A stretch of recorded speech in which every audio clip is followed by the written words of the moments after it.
this is the cleanest it's looked in a bit because I gave it a good scrub down. So this is half the fry. The other half are in the 55.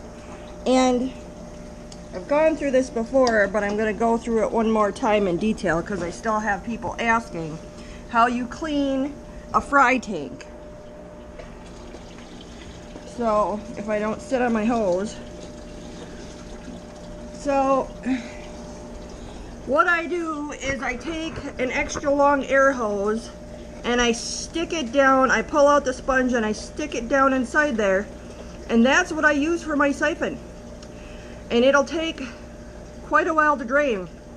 Sometimes I'll start it at night and then fill it in the morning before I go to bed. So then I'll drain that down till I literally have this much water in there, and then I use just a piece of the batting that you can get to scrub the sides all down, and then I painstakingly use a turkey baster to go around on the bottom and suck all the gunky fluff from the brine shrimp. I don't net my fish out and do full cleanings for a couple reasons. One, I have too many. Two, I have the hiccups. Two, that is a risky way to risk bending and tweaking fins on these young fish, and so I'm not gonna risk it. I've got a scoop of fry. Like, I paid for a scoop of fry before, and the person literally must have taken a net and just scooped like they do the minnows, and every single one of those fries' tails were twisted and tweaked and had an upturned, like, bent corner, and they were all ruined. I mean, you know, they were still nice fish, but yeah.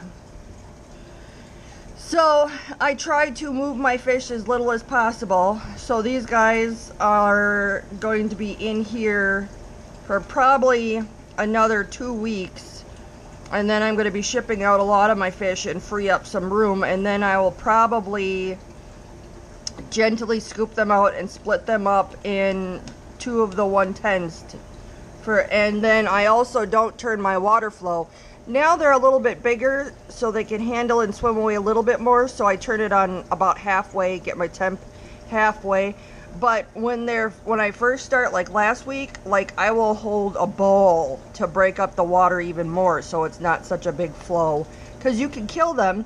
You can kill them with too much flow from the water coming in. You can even kill them if your bubblers, I have these bubblers split, so this is one air hose split into 2 so that the bubbles aren't that powerful, because you can kill them if your bubbles are too powerful. They're delicate little things when they're first born. So I definitely and I do this almost pretty much every day. If I miss one day and my full water changes on this thing, the tank gets gunky and you can't even see inside of it.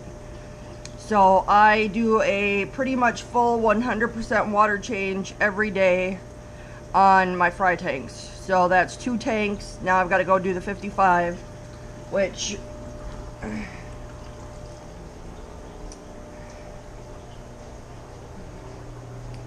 I have, you know, probably just as many fry in this tank as I do the other one. So, and you can really start seeing with your eye which one's, like, that's a Ryukin right, that's got to be a Ryukin right there because it's got a dorsal fin. So, yep, this will be the next one I drain down, and then take my turkey baster very carefully so you don't get your fry, and just suck that gunk up. And I do the whole tanks. So keeping fry is not easy, but to date, that's the safest way I found